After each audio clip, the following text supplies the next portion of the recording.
Добрый день, Алексей. Good day, Alexei. I'm glad to see you. First of all, because the news are interesting. We will discuss Trump and the cancellation of negotiations. But I suggest we start from synchronizing on our positions.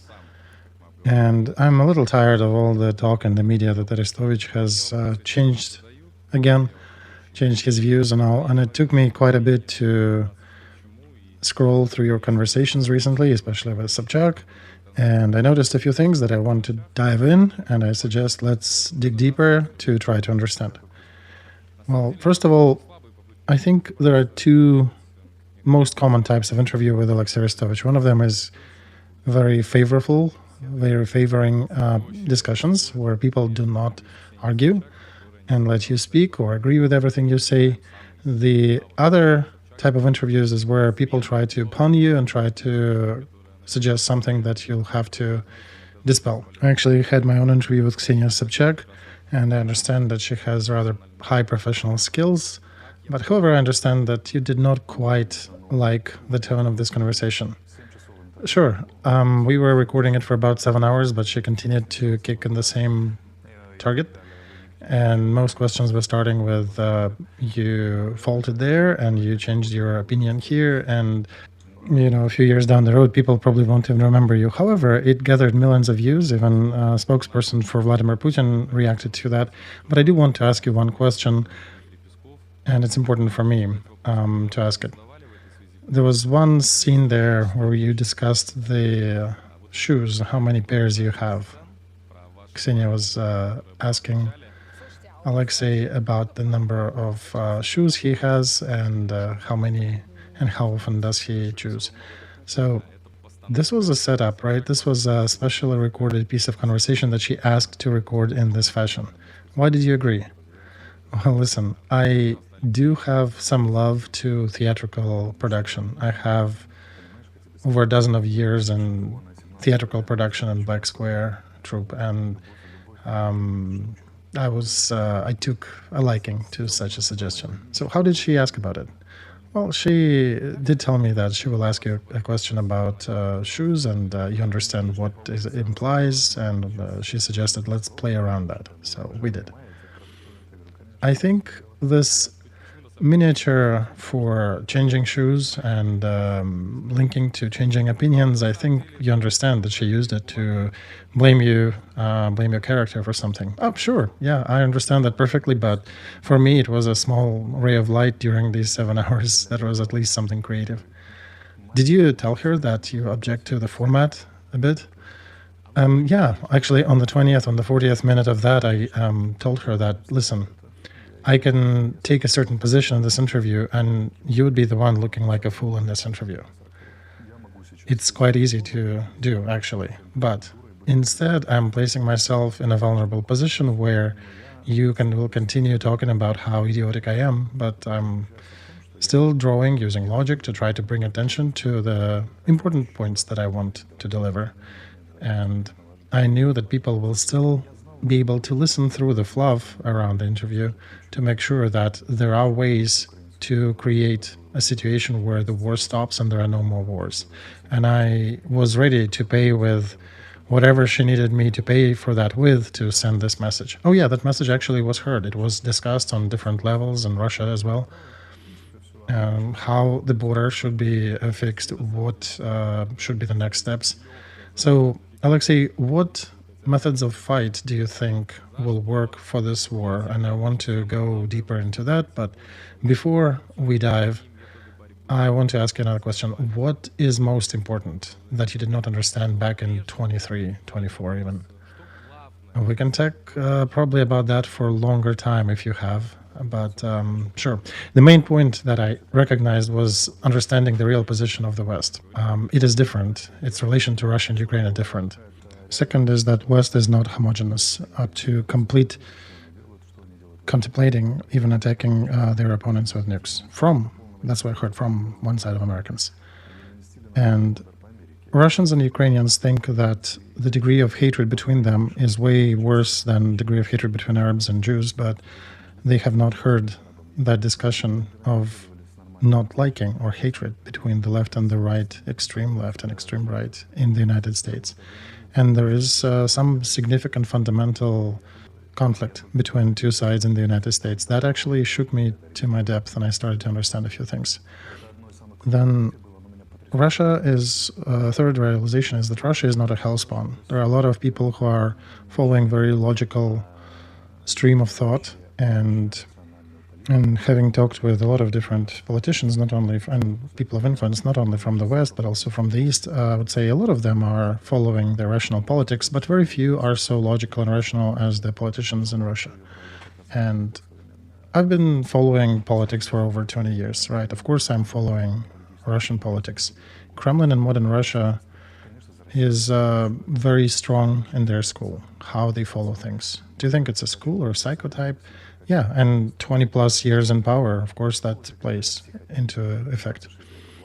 And the West fails to understand Russian rationality. The West is rational in its own way. It's analytics, it's the balance of power, it's all these calculatable things. But when Moscow poses a June ultimatum of 2024 and be hell or high water, we continue following with that. The West does not understand that. Even the smartest of them fail to understand why. And only traditionalists and very religious people in the West can understand such a stance. Wait, Alexei, so it comes that it'll be very difficult to prove to Russia mathematically that it's not good for them to continue with this war, because apparently mathematics is not a reason for them. Putin spent over several trillion of dollars on his efforts for the last 10 years in this direction. And of course, from mathematics calculus, this was very unprofitable. This was very questionable decision. But yeah, indeed, there's a difference. On the West, they do consider that mathematics will prevail. In Russia, there are people who think that mathematics will prevail. They also base their opinions on the analytics. But the West does not understand Russia to such a degree like Ukraine misunderstands Ukraine. They have all the data about Russia, but they fail to understand the spirit that stands behind it. Same thing between Russia understanding Ukraine. So you've been talking to all these political figures around the world, Alexei. Do they not get it still? Yeah, they try to understand that, Nikolai, but their attitude is similar to the one to IGIL or Hamas. There's a very small group of specialists who dive in and who understand the core nature of the conflict and attitudes of the sides, but unfortunately they are not the ones making decisions. The ones up above them, even the most, the strongest of the mains, they somehow fail to understand that there's another logic that doesn't care about the quantity of vessels and tanks and weapons. It is the factor of morale, and I think Napoleon, who told the West that morale can maximize your armament by 3. There was Hitler who said you can actually shake civilization or choose that path of destruction to change the world. Japanese tried to show it to Americans in the Second World War, the difference. Stalin also was a good example. However, while having their same left and left-centric ideas that carry sometimes a religious character for the left in America, they're still missing this understanding. Alexei, I don't want to call it a sentencing to the West, but it does highlight that they do not understand or do not have enough attention to even understand their inner problems. And, for example, our Democrats on the inner Russian arena, like Catherine Schulman, she says the government doesn't have a specific goal. And this is about that. This is exactly about that.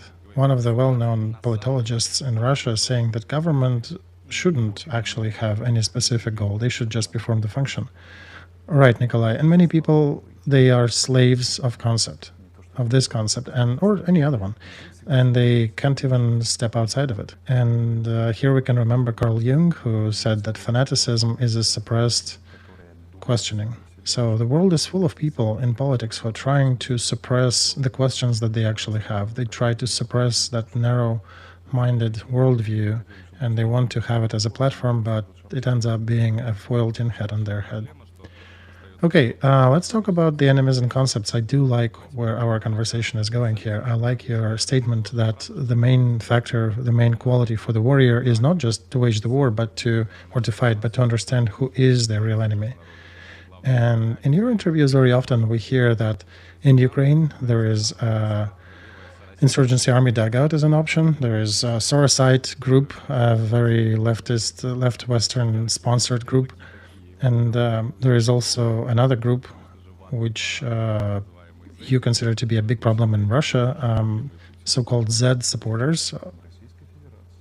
Yeah, Putin's power is actually propped into the direction of war by these Zers who blatantly and bluntly support whatever war action can be taken.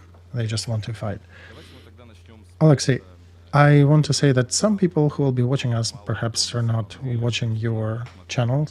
And I want to make a note here that we did conduct a special sociological review and questioning people in St. Petersburg in Russia. We're trying to understand, asking questions of people who are leftists, who are liberals, who are left liberals, left-leaning. And many people, what we discovered, do not even understand the difference or what these groups are.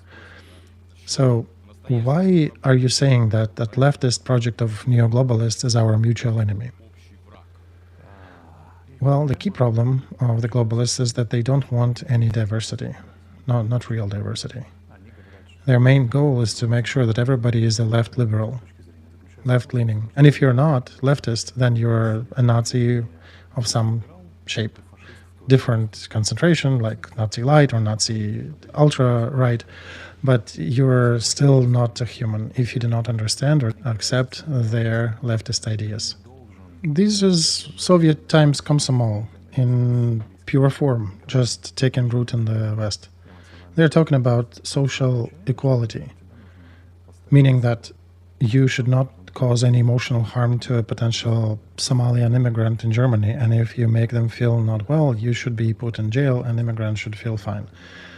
Today, still, the killer of Irina Zarutskaya in the United States is still not in prison. General prosecutor published today a tweet that she will make sure that he is in custody and be done with. But for now, he is free. So the same norm, the same societal norm that is being accused that we lived for centuries are called retrograde norms, and all the new equality, so to say, norms or the fringe ideas, they become norm. They're trying to make it norm. That's the problem with globalists. They essentially declare our custom way of life, and there's nothing more holy than the custom way of life, family, these values and religious values. They put it down and they announce that LGBTQ agenda is to be on a pedestal, and everything that questions it needs to be removed. One of the other dumbest ideas is to regulate the market in favor of equality. And what is that equality? Only they understand, or they can judge what it is, right? That's the problem. With all the leftists, that's always the case. And everything on the right is, in their view, is horrible. And another thing that they declare is you have to be free but not soulless. And if you're trying to be mathematically to bring logical ideas, you need to be suppressed. So another picture for you. A girl with purple hair comes to a logger somewhere in Oregon and is telling him that, man, you're cutting the tree and you're making a crime against humanity and nature. He puts the axe down and says, girl, please leave that place. I have a job and I need to work. And I have to feed my family. And she would call on the police to accuse him of emotional harassment. And in her worldview, or that globalist worldview propagated by the group, is that he needs to be put under control to make sure not to propagate or not to even talk about these ideas. So they misbehave, they attack you, and then they run to government for help. It's very difficult to find more obnoxious people than they are. And here's a small comedy skit on the topic. Here are the climate activists running to the oil terminal who are gluing themselves to the wall. Others are blocking the roads and angering the drivers. According to their words, they're attacking and trying to stop the oil trade, affected in some fashion. And that Skid talks about, yeah, okay, I get it, the oil, but we have the sunflower oil terminal here. So what the heck they're doing?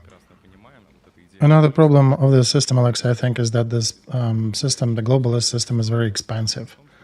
And they're only funded by one thing. They're only funded by the dictatorship of the center. All other countries are free only in the framework of freedom that they instill on everybody. Right. If that freedom is given to them, that's the degree of freedom. That intent to suppress everything that counters the freedom as they see it and justice as they see it, that actually is a good descriptor of that leftist idea. All right, Alexei, we are aware of this position. We know it. You're calling yourself center-right. And I was quite surprised recently in a stream with Yulia Latinina, where you mentioned that the level of psychiatric illnesses, ailments in the countries of the West is growing year to year. And you're indicating that part of this problem is that they are very savvy or becoming very well trained in diagnosing everybody in the most minute thing. Do you really think it's all about diagnosis and not about people depressing more in the liberal societies, especially the ones who jump on this liberal bandwagon and losing the true north? Well, two things come to play here, Nikolai. First of all, that symbolical ideas that were driving people for ages are being lost in this group. And then also the overdevelopment of that psychotherapy branch. You can break a leg trying to figure out where is the real diagnosis and real issue, and where the girl is upset about some religion in India makes her take the shoes off before entering the shrine. Right, they're lacking the full-term discussion. Yeah, and in discussion with Yulia Latinina, we did not have much time to dedicate to this topic. I would only say, Nikolai, that during the last year and a half, there a very successful discussion. The most successful discussions I have are in the interviews with you. Oh yeah, you did mention sometime with Shelest that he's the one who's mostly arguing with you. Right, but it's a different position. Arguing is one thing.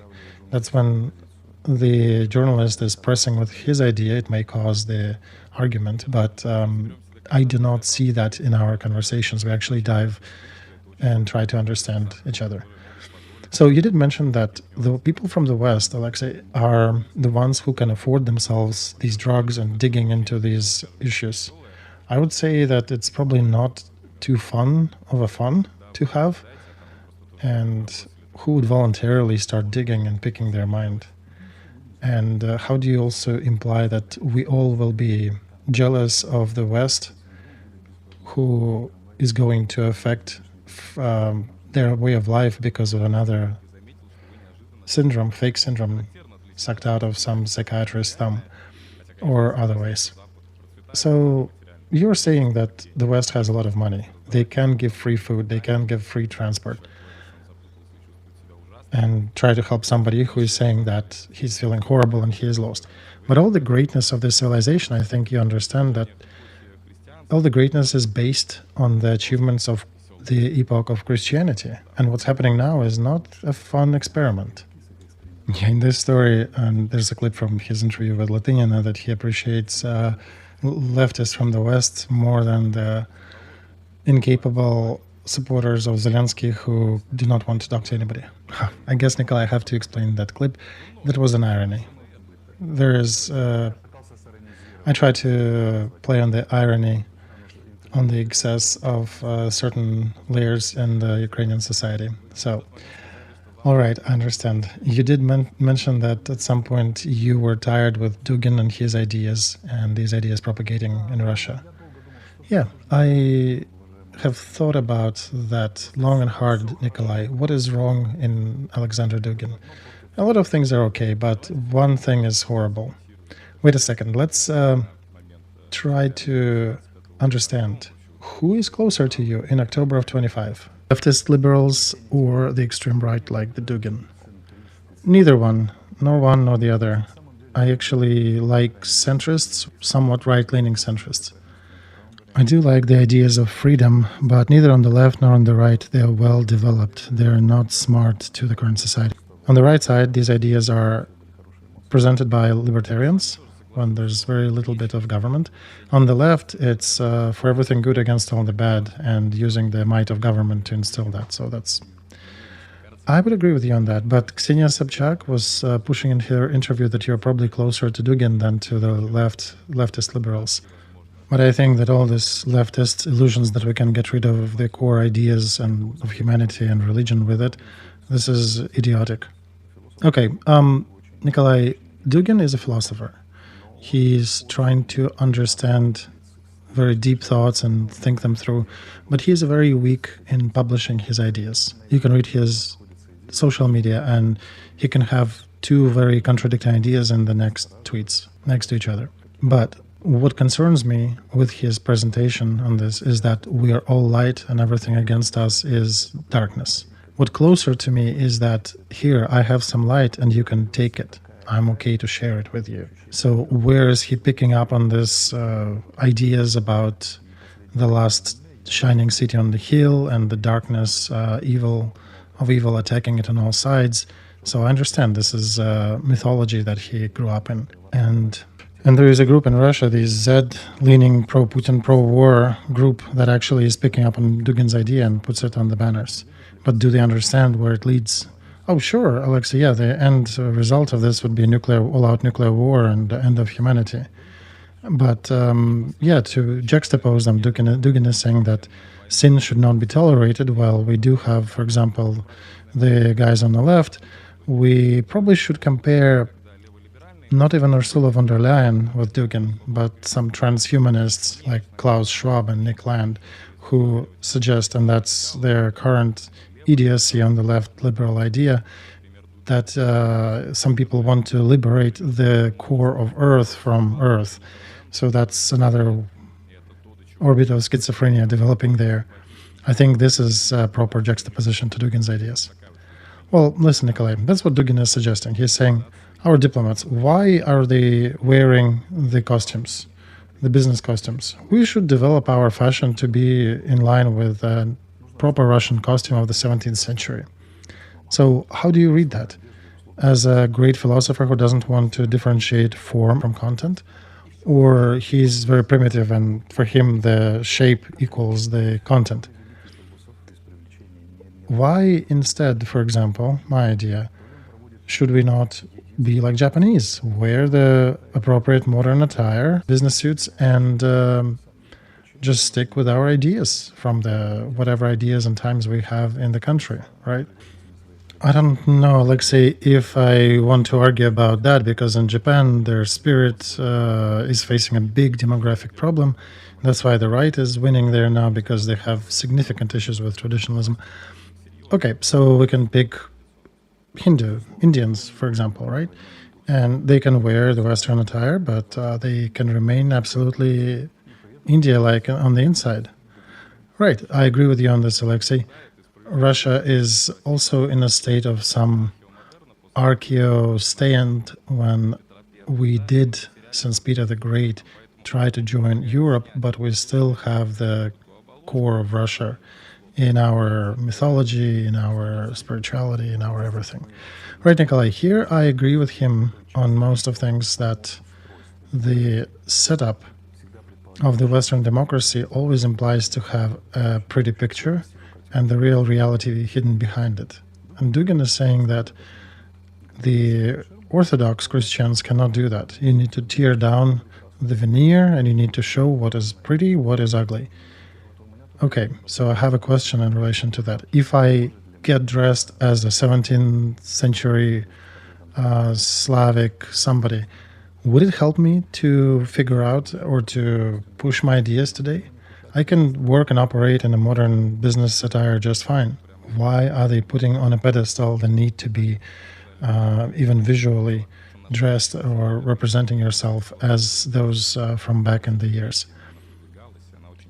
Well, here's the difference, I think, Alexei, that in India they have their own philosophy that it has never changed, that's still there. And in Russia we have Chadaev, Berdyaev, Solovyov, Dostoevsky, And all of these ideas, they're generally in the tradition of the Western modernity and Western philosophy. And we don't really have anything deeper underlying that you can rewind to.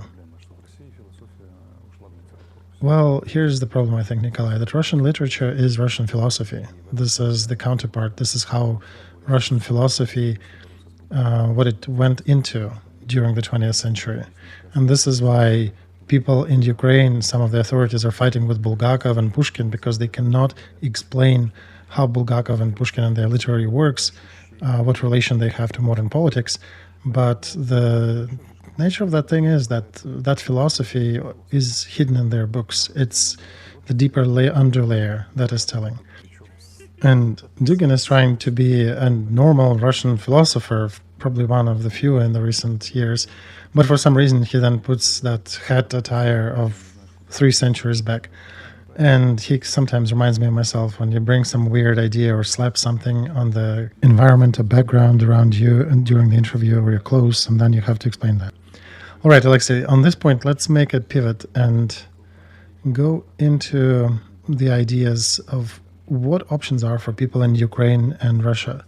And they're now essentially between 2 lights, between the Ukrainian Insurgency Army dugout and Russian vatniki, or those Z-patriots who want to destroy and kill everybody and everything who stands on the path of Holy Mother Russia.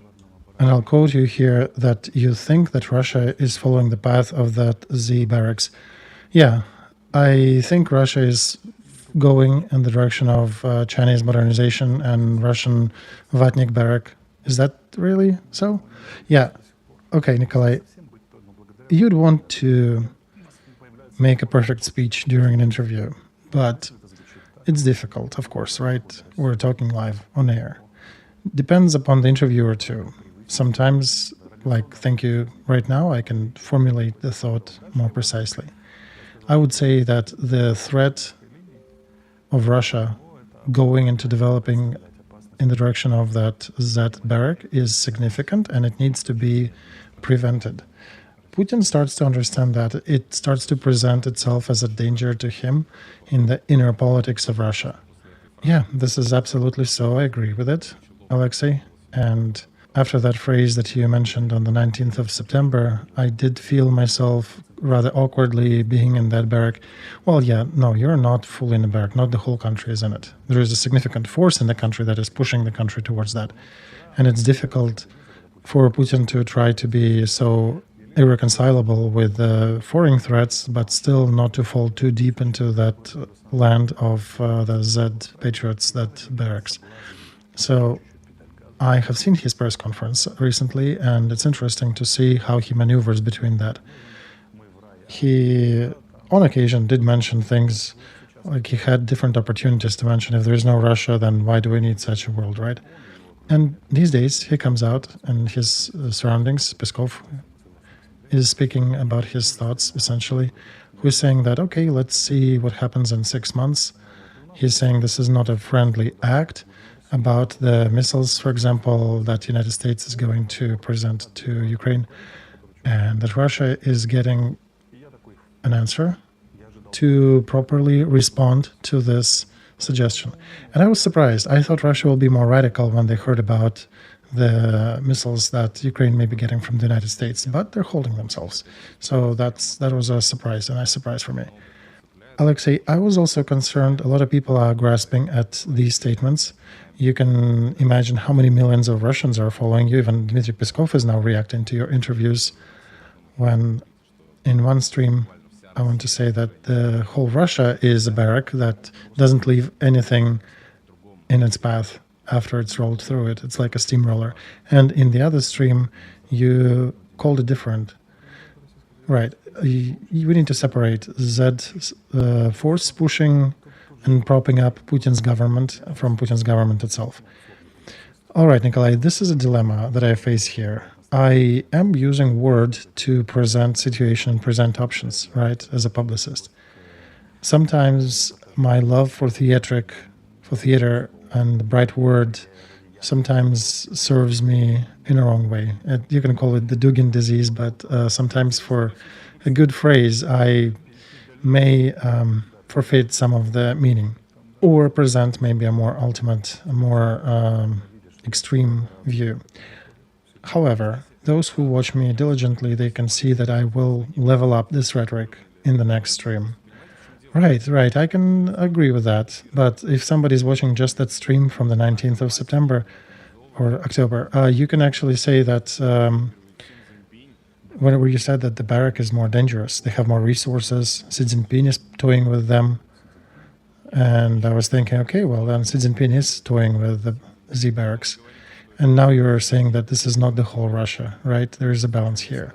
Well, of course, this is not the whole Russia. So then why are you declaring that the whole country is that vatnik barracks? Well, it's a delicate point here, Nikolai. I need to make a decision answering. Whether I'm answering as a politician, then we'll have one interview every 4 months with some basic outline of the course that I would go with. Do I want to go this route? Big question. However, if I'm talking as a publicist, as a journalist, as the opinion maker, as the talking head, I cannot be talking about that in a political fashion. I need to present more lively ideas. I need to be more colorful. I need to be presenting it to the audience in a different way than political platform. And that's a decision that I have to make when I'm giving interviews. So I'm mostly leaning towards the publicist, towards the journalist position. And then you basically picking up on those who are interviewing you. I'm glad, Alexei, that we did talk to you about that, because that did sound sharp for my audience in Russia and myself too. And I was upset. Well, I'm glad, Nikolai, that you had enough guts to approach me with this question and to ask this question, because in the modern world, there are a lot of snowflakes who are afraid to use the words through the mouth, so to say. So, Alexei, what brought you to this idea of that vatnik barrack and that Z-patriot construct? You did not bring it too much earlier, but in the context of the recent interview that Alla Pugacheva gave, Russian big singer, big star of the second half of the 20th century. So was it because, or was it influenced by her interview and maybe influenced by some of the statements of the congressman in Russia? Well, no, not the comments, because the comments are usually made by 1.5% of madmen under these interviews. It was more of an intuitive feeling that is related to a complete failure of Anchorage course with leaving or retiring by Dmitry Kozak and an interview by Alla Pugacheva. That brought the whiff of the fanaticism, of irreconcilable fanaticism in Russia. Can this course be true? Absolutely. Putin is showing that there can be that course. He's not the most leaning this way, but he can present to the world that this can happen. And I'm very sensitive to these things. I see that as a threat. I know it's permeating the air in Russian politics. The form itself, I blundered, right? I made a statement that I clarified later. After I exhaled and I thought, okay, what is exactly happening in Russia? I reformulated that and said that irreconcilable stance of modern Russian politics, and it is irreconcilable, otherwise there would be no sanctions. It legitimizes the irreconcilable layers in Russia, the fanatics in Russia. So roughly speaking, there are Russians who are saying that unfortunately the situation is so that we need to proceed with this operation in Ukraine till the end. These people are taken hostages by the enemy regime of Zelensky, and we need to continue to the end. So this is the official statement, by the way, that Putin is making, that it is a tragedy of Russian and Ukrainian people, that Ukrainian people are being held hostage by a small group. And then there is a more extreme deviation from this, is that we need to destroy Ukraine, we need to destroy the traitors in Ukraine, and we need to destroy NATO. And I was warning against this trend. This is dangerous, first of all, in Russia for Russians. And there is a lot of such rhetoric. It's dangerously permeating everything in Russia. I don't, Alexei, think that it's growing, that it's too much of it in Russia. I read the commentary on the Pugacheva interview, She's still on the list of foreign agents, and she's not friendly to Putin's regime, but her entry to Russia is still possible. She can come and leave as she wants.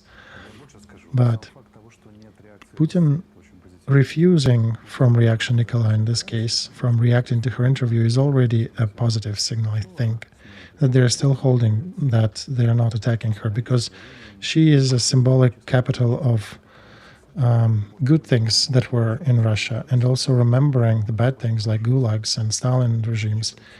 So she talks about all that. And in the interview, she's denouncing the current course that Russia has, and she's basically taking away that symbolic capital from Russia and saying that the course Russia is going to, the way Russia goes now, is not follower of all the good that Russia had during the Soviet times and before that, and ignoring all the lessons that Russia should have learned from all the mistakes it made. So if you look at the reaction of the public to her interview, Orthodox Christians, they usually look from the point of repenting. That's very common. And those who actually want to question a few things, I send them to the interrogation papers of Vatican for Giordano Bruno that lasted for like 8 years, where some prosecutor was asking, like, on the page 328 of the 4th volume of your book, you are telling that, and Giordano Bruno was questioning back, like, oh, do I say that? And then he, as Arestovich, tries to explain that, no, you're taking it out of the context, I meant a different thing. So one of those, he did ask one of the prosecutors, why are you reading my quotes verbatim? I forgot what I wrote, but you know it by heart. So he said that we need to learn what you're saying here in your books. We need to understand that so much, to such a degree, to understand what went wrong that we got such an opponent as you yourself are. So in Russia, the way I see it is that Alla Pugacheva is a huge holder of societal, historic, epic capital, cultural capital of Russia, suddenly makes such a statement. That is a huge sign, huge red flag for the government in Russia to perhaps check your bearings and verify that you are going in the direction you want to be going. At least it should be something that pushes them to think. And looking at the reaction of Russian power, I think they are showing that they're starting to think. The more primitive public, they went into the different mode. They started to post all the crap stuff about Alla Pugacheva, and this is a big threat for the centrist course that Russia can prevail by staying close to. So if it deviates from that, Russia will fail. Wonderful, Alexei. I think a lot of commentators were upset at Pugacheva because she mentioned Dudayev, and people interpret that with a lot of emotions about her comments on the first leader of Chechnya. But archetypical mother, as you call her, she's not even talking about the reasons for the conflict. Like, if she would have presented that centrist position better, the relation to her statement would be different. Well, there are also two different angles here, and I can explain on that, elaborate on that if you want. Sure. Pugacheva was talking about Dudayev as a person, and there is always a dichotomy. It'll be difficult to find somebody who was in my orbit for a while, communicated with me for a while, who would find me a horrible, uncomfortable person to deal with. Right, I got a similar story, Alexei. But the opinion we have about public figures is different, right? Similar story. Another thing, whether it's Pugacheva's domain to discuss about the reasons for things, but she showed that it's unacceptable. And understandably, it's her own biography, immigration, having to leave the country. It still is a signal that should bring the leadership to think, to pause, as Orthodox Christians should, and take stock. And we've been talking about Z-patriots, that they're propping Putin too far and too high into that direction. We actually had Krasovsky a propagandist in Russia who was suggesting that our soldiers would kill everybody, including children in Ukraine. And he was removed from media rather quickly. So I don't think that that wing of propaganda in Russia is a significant threat to Putin. Did I say that this is already implementing? No. I'm implying that this threat is possible. So you think it is? Yeah, I was talking that this is a possible threat. While you're holding these guys, Slavyev and Krasilnikov, on the leash, but they're still creating the public opinion. They're still doing with people's emotions. Why do you need these media? You need to make sure you use them to create certain constructs in human minds. You can fire Slavyev later, but people will have the constructs that he built in their minds that will take life of their own. And here's a clip from Solavyev's show in Russia. So for me, Alexei, the analogy with the dugout doesn't quite work because in Ukraine, well, Nikolai, everything is more rough in Ukraine on this regard. Definitely worse in terms of the dugout. But when you talked in your interview with Yulia Latinina and you were presenting that forces of barracks in Russia, I disagreed with that significantly. We have this fraction, but it's not the leading one. Okay, so yeah, I would agree that in Russia it is existing as a threat, but in Ukraine this is actually a threat that is realizing and is running the country at the moment. And you need to fight with that in Ukraine first and only then with the Russian Federation. Let's look at the Ukrainian nationalists at the moment then. I understand, Alexei, you are calling them the main enemies for the country. And you've been talking about nationalists and the insurgency dugout for a long time. We know that it started back in the USSR times with the statements that Ukraine is not Russia. Then there was ideology of Russian people as colonizers. Then before the country descended into those nightly walks with torches. I did want to ask you, do you think during the modern history, there was a period in history when Ukraine could have gone differently? While it was still going towards anti-Russia, was there a moment when Ukraine had a different chance? We have a tragedy of a different kind, Nikolai. Very poorly understood in Russia.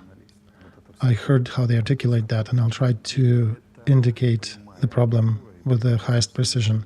Same as in the world we had left liberals, we have left nationalists in Ukraine. So all these people with statements on cardboards, these are direct agents and komsomol, so to say, of the globalists, of the leftists, liberals who are funding them with the grants and their support of USAID and stuff, who were doing that. Today in the United States, they're being fought. The globalists are being fought by Trump administration. But in Ukraine, these are the forces that formed the government administration in Ukraine since 2004, from the first Maidan. In Ukraine, the right wing was always marginalized. It was always laughed at. And even the fans of Tolkien were respected and appreciated more than the right. But when left globalists started to pick on the Brzezinski rhetoric, of course, very right, hawkish right, and they're using that to achieve their goals, that's when the destiny of Ukraine went in the wrong direction. Look, the tragedy is in that the West is mum about systemic violations of Ukraine's constitution. Drafting commission, the right of human rights are being deteriorated, out of court proceedings like with myself. The West is mum about that. They're letting Pitbull to fight with a bear and they don't care about Pitbull being ugly. And they do publish, on the left, they do publish the human rights violations, and they do indicate that there is an issue with Ukraine, but it only is present in one table and nobody talks about that. So what did the right grew up in Ukraine? On war. And the leftists picked on the ideas of the right, especially the ultra-right ideologists, with such a speed and such polish that it still surprises me. And then all these Sorosites, all these grant eaters, they go and use the extreme right tools being full of absolutely left ideas. They get the waves that resonate and they're radical as leftists, and they're radical as ultra-rights by their means. And they would not be so powerful if all the Western media, all the Western politicians would not take their side immediately and automatically. Now let's look at the steps. First, Minsk agreement. Poroshenko is trying to organize the first Minsk agreements. The right wing in Ukraine protests near the government. Berkut and special forces and Poroshenko could have dealt with that. But instead, he decided that no, they would not do that. Not because the right who were protesting were throwing flashbangs, but because the West immediately propped them up. December 19th of 19, Zelensky is meeting with Putin in Paris. This is hoped to be a solution for an old conflict, for resolution of two Minsk agreements. The right wing goes to Pechersk, rebelling, and immediately 70 different public organizations come out with accusations that Paris Accords are horrible and we should not be doing that. Merkel wrote about that later, that this is when she understood that we are on a path of war. Zelensky was afraid of those right-wingers. There were just 500 people. He somehow got scared with them, and they were not even going to fight to the end. But all the public organizations that were immediately supported by the Western press and politicians, that's a whole other deal. Look at the cardboard protest recently. 19-year-old boys and girls. They're not a threat to the government. Zelensky, meantime, recalled the congressman from vacation and re-votes on the law. Because the kids came out with the cardboards? Don't make me laugh. Because the West entirely supported that motion. That's why these forces are not strong by themselves, but they're strong as the fifth column of the leftist globalists in Ukraine.